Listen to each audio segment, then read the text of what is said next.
Let's kind of talk about as we move forward towards the trends and challenges and the opportunities for the future.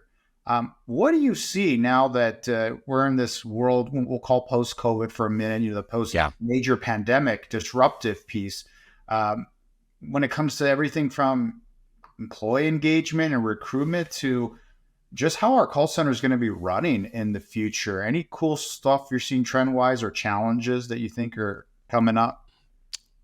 Both. Let me start with the challenges first. I think the challenge is going to be twofold. One, yeah, how do you recruit the right people that are going to be able to serve customers in this new world of Gen AI, which I know we'll get to, but how do you make sure that they have the skill sets and capabilities and just aptitude to be able to leverage tools that, frankly, we haven't really used before, or in the same way anyway that we haven't used before. So I think that's going to be a big challenge, and as we move into the future, I think the opportunities though are immense, right? I mean, the beauty of and again, I'll use Gen AI since it's obviously the thing that we're all focused on in the technology space right now in our world, and that is that if we can leverage that capability effectively, and I think the jury's still out on that in terms of being able to do that, but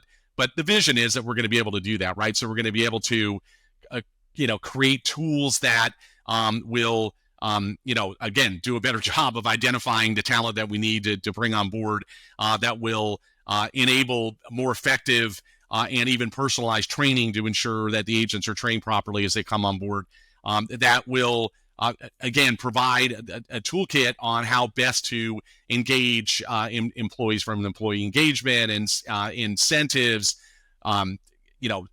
whether it's using more sophisticated gamification or whether it's just better, more effective leadership that's more personalized.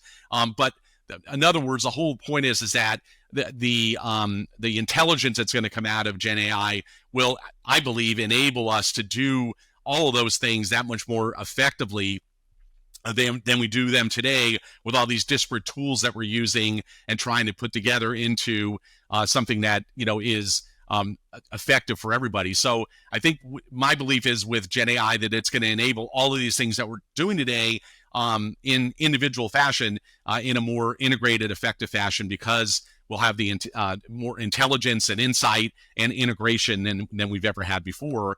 And then what that means from a customer experience standpoint, I believe, is then being smart about how we apply all that, right? So you can't automate everything. I mean, that's just not possible. There's too many long tail situations. There's too many situations where customers want to talk to a live person just because they just want to validate that what's happening is actually happening, or they just want to whine and complain and bitch about what's going on, whatever the case might be. So I think there's always going to be a need for that live communication, but I believe that there are going to be more and more use cases where we can automate them in such a way that it does deliver a great customer experience. Customer hangs up and feels good about it, or disconnects from their exchange or whatever medium they're using, and feeling good about the experience. They got what they needed, and yet we still have this, these centers of agents that are performing all the things that still need to be performed, that either can't be automated or just require personal interaction. So for me, I guess I see this hybrid world of more efficient and effective processes, procedures, customer experience, user experience, everything else, combined with the power of what a call center has always represented, which is being there to provide the customers with that backstop to ensure that they're being served properly.